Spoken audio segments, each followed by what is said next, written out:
Pak Victor di unmute mikrofonnya, silakan. Iya, shalom Pak. Shalom. Pak Paul dengan Pak Ramsi, Shalom. Iya, Pak Ramsi, terima kasih banyak ini udah gabung ke Zoom Pak Paul, di mana kita ini banyak diskusi khususnya tentang isu-isu yang lagi berkembang, khususnya ya yang terhadap rohani gitu ya. Nah, ada pertanyaan dan kalau juga saya membutuhkan statement yang jelas dari Pak Ramzi. Pertanyaan saya yang pertama khususnya ini mengenai mungkin kalau kita sendiri tahu bahwa orang Islam mengaku adalah Abrahamik, juga Abrahamik.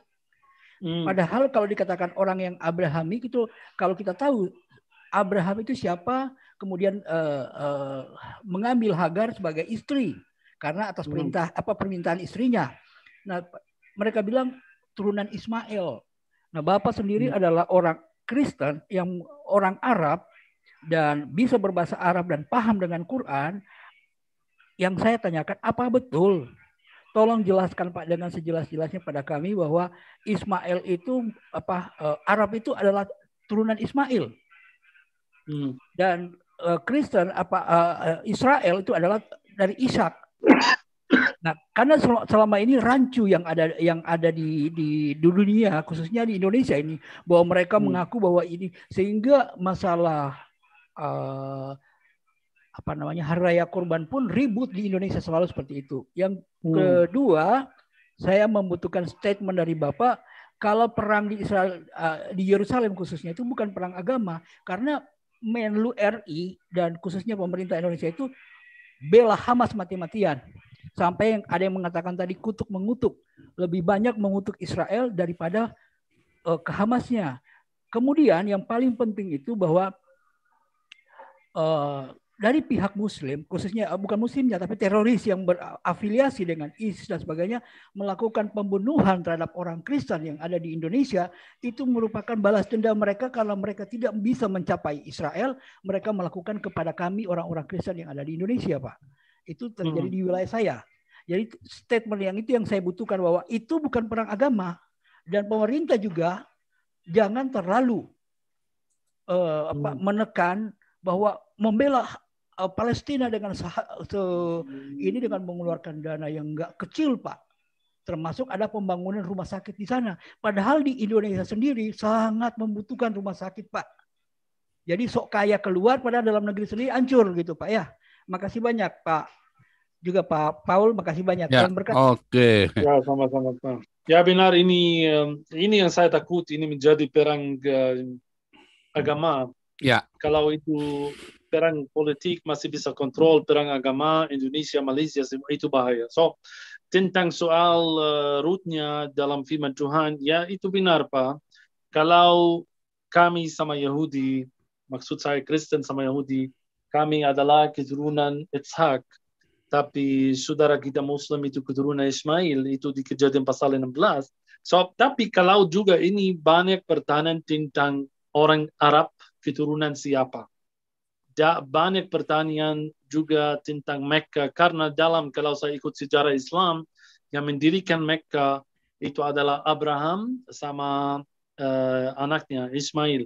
Walaupun kalau saya ikut atau ambil sejarah Abraham dari Ur Kasdim sampai Tanah Suci, Beersheba, Yerusalem, so beda, jauh maksud saya dari, tidak mungkin Abraham ke sana. Jangan lupa aku bicara tentang zaman dulu 4.000 tahun yang lalu. Tidak mungkin Abraham naik pesawat pergi ke Arab Saudi, bagaimana dia mendirikan Mekah. Ini yang pertama, dan sejarah Mekah sendiri. Mekah sebagai kota didirikan abad ke-4 sesudah Masehi, zaman Bizantium. Maksud saya 300 tahun sebelum Islam.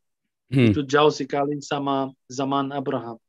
Ini pertanyaan saya. So, siapa yang mendirikan Mekah dan keturunan mereka Ismail atau tidak? Kalau saya ambil sejarah Ismail di mana? Itu masih di Tanah Suci, di Haran. Haran itu selatan, dekat Beersheba, selatan kota Yerusalem. So, jadi sejarah Ismail juga itu di Haran, sampai Mesir, sampai Haran sekali lagi. Maksud saya, itu jauh dari Arab Saudi. Kalau rootnya menurut saya, Arab yang di Arab Saudi itu keturunan siapa? Itu keturunan Nabatia, bukan keturunan Ismail. Iya. Wah, amin Pak. Itu buku itu tesis S2 saya itu Pak. Sudah saya ya? tulis bukunya bahwa Muhammad itu keturunan Nabatean, bukan dari Ismail. Ada juga Akur. beberapa bukti juga. Kalau tahu Pak, ini sekarang ada pertanyaan besar, kenapa 11 masjid yang pertama tidak menghadap Mekah tapi menghadap kota Petra. Ke Petra, Yordania.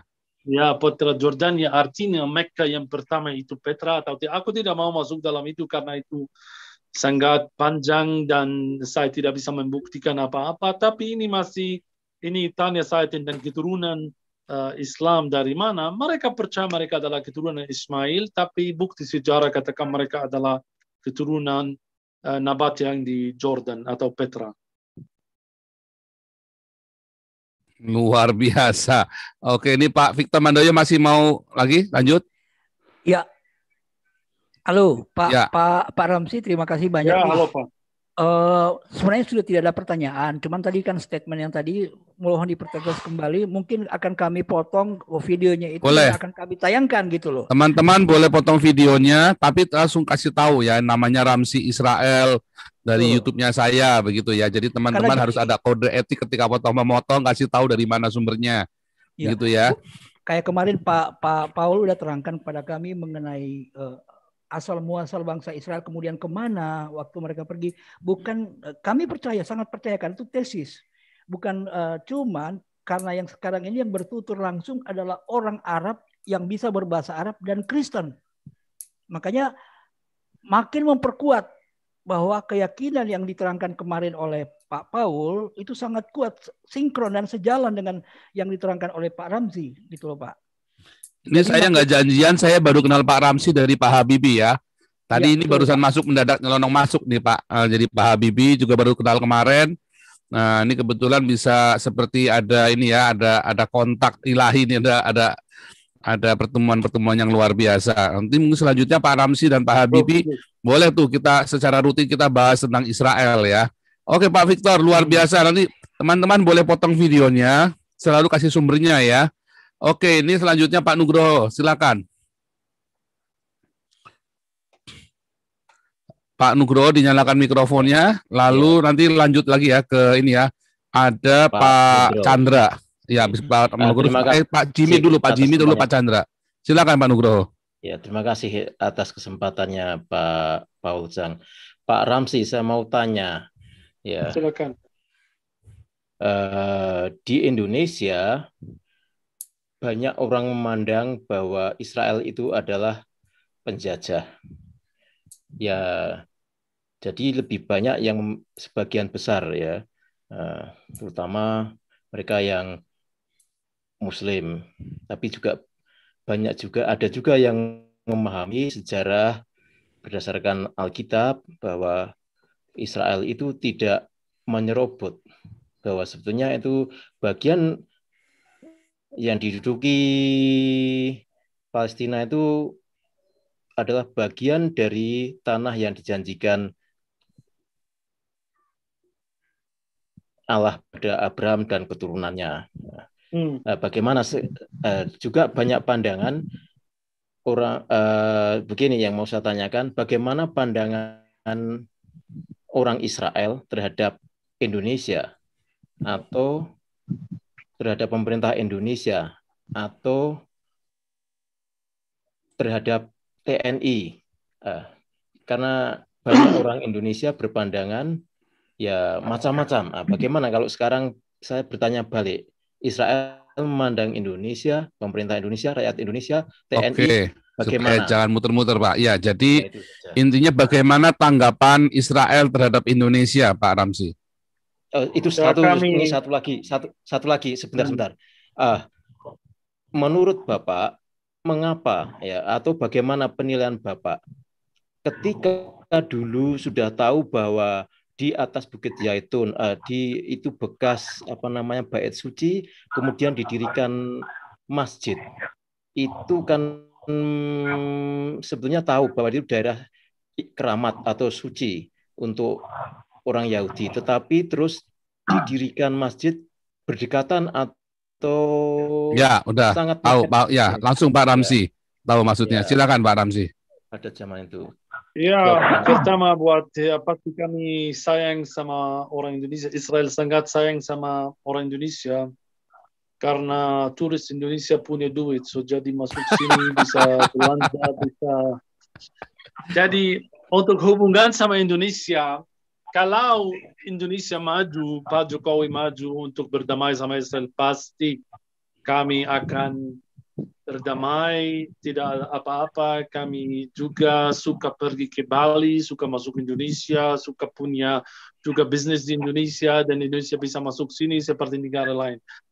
Sampai sekarang tidak ada hubungan, tapi di bawah meja sudah ada. Mudah-mudahan aku sudah dengar kemungkinan besar sebentar lagi juga Indonesia akan berdamai sama Israel. Amin. I hope itu harapan besar Amin. buat kami. Sekarang ini bicara tentang Israel sebagai negara Yahudi. Sekarang bicara tentang Indonesia dalam firman Tuhan. Aku juga percaya ada sesuatu akan terjadi di Indonesia di akhir zaman, disebut dalam Matius pasal 24 ayat 27, ada sesuatu yang sangat ini buat saya waktu Tuhan Yesus berbicara tentang caranya akan datang dari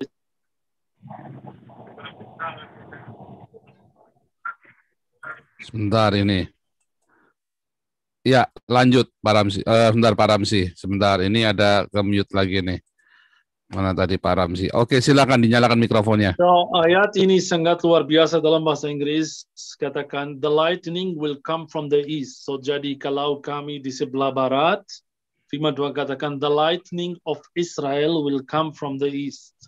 So, jadi kalau bicara, mungkin Bapak Ibu katakan, oh, ini berbicara karena kami orang Indonesia. Tapi di sebelah timur ada, di Asia ada China, ada Malaysia, ada. So kenapa kamu katakan orang Indonesia? Aku tidak tahu ini maksudnya siapa. Tapi juga di Yesaya pasal 46 ayat 11 katakan the lightning will come from the east, dari negara yang lambangnya adalah burung merah besar seperti Garuda. Aku sudah masuk Indonesia 2017 cari burung merah besar, tidak ada kecuali ada Garuda, ya pesawat yang di pesawat Garuda. Tapi jangan lupa Bapak Ibu, kemungkinan besar ini berbicara tentang negara Indonesia. Kenapa? Karena lambang Indonesia adalah burung Garuda. So jadi ayat Yesaya pasal 46 ayat 11, the lightning of Israel will come from the east, dari negara yang lambangnya Garuda. Itu kemungkinan dari, maksud saya di mata orang Israel yang percaya, yang ahli Taurat, yang ikut firman Tuhan, menurut mereka, atau banyak sekali menurut mereka itu dari orang Indonesia, dari negara Indonesia. So Indonesia itu pasti ada sesuatu dengan Israel, aku percaya. So jadi luar biasa kalau ada hubungan antara dua negara ini, kita berdoa. Pertanyaan yang kedua tentang Masjid Al-Aqsa, aku lupa itu apa. Ya pasti semua sejarah tahu Pak, itu adalah tempat bait suci zaman dulu, tapi dari abad ke-7 tempatnya dirubah menjadi masjid yang sangat suci buat saudara kita Muslim. So jadi bagaimana sekarang itu sangat complicated. Kalau saya ikut sejarah firman Tuhan, satu hari bait suci akan didirikan di tempat itu. Ini yang saya bisa katakan. Ya, seorang Muslim tidak tahu, pasti mereka tahu ini tempat suci buat Yahudi. Karena namanya Beit Hamikdash. Kalau tanya orang itu apa, itu Beit Hamikdash, Beit Suci namanya. Jadi ayatnya dalam bahasa Inggris bagus sekali ini ya. Who summons an eagle from the east, from a distant land, one who carries out my plan. Yes, I have decreed. Yes, I will bring it to pass. I have formulated a plan. Yes, I will carry out. An eagle from the east ya. Wah, ini luar biasa sekali nih para alap-alap YouTube nih ya. Nah, ini eagle from the east, ini Garuda ya. Saat Indonesia melakukan hubungan diplomatik dengan Israel, hari itulah kemakmuran Indonesia di depan mata. Haleluya. Amin. Luar biasa itu ya. Udah saya capture teman-teman, alap-alap YouTube bisa dipotong. Ini dari tradisi, memang dari tradisi rabbinik ya. Ini dari tradisi rabbinik yang Pak Ramzi bilang tadi, itu memang dari ajaran rabbinik tadi. Luar biasa Pak Ramzi, ini kita dalam setengah jam harus selesaikan. Ya, ini ada Pak Jimmy Marianus, silakan Pak Jimmy Marianus. Sekali lagi teman-teman, ayo subscribe YouTube-nya Pak Ramzi ya, dari Zaitun tadi ya. Mana tadi? Berarti ini masih dalam WhatsApp. Tadi apa namanya? Zaitun ya, saya lupa tadi sampai. YouTube-nya tadi namanya apa Pak? Tadi Pak, saya lupa tadi Pak. Udah saya subscribe malah hilang sekarang.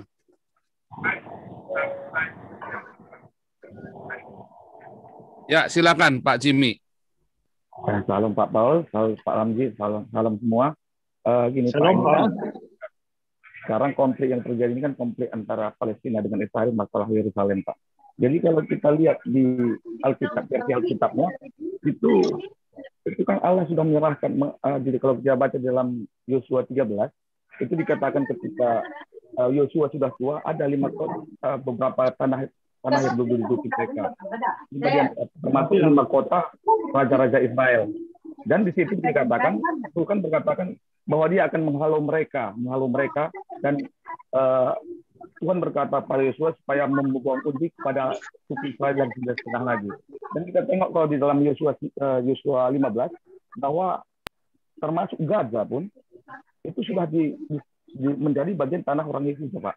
Dan kemudian kalau di dalam versi Al-Qur'annya, kalau kita lihat di surah 5, surah Al-Maidah, ayat yang 20 dan 21, itu dikatakan juga bahwa Allah sudah memberikan kepada kaumnya Musa. Pak Jimmy, suaranya berisik sekali di belakang Pak Jimmy. Suaranya antara di belakang dengan Pak Jimmy udah nggak karu-karuan ini, nggak kedengaran.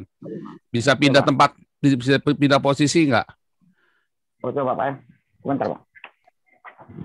Jadi yang ditanyakan apa nggak jelas, saya sendiri nggak bisa dengar itu. Halo, Pak. Ya, silakan.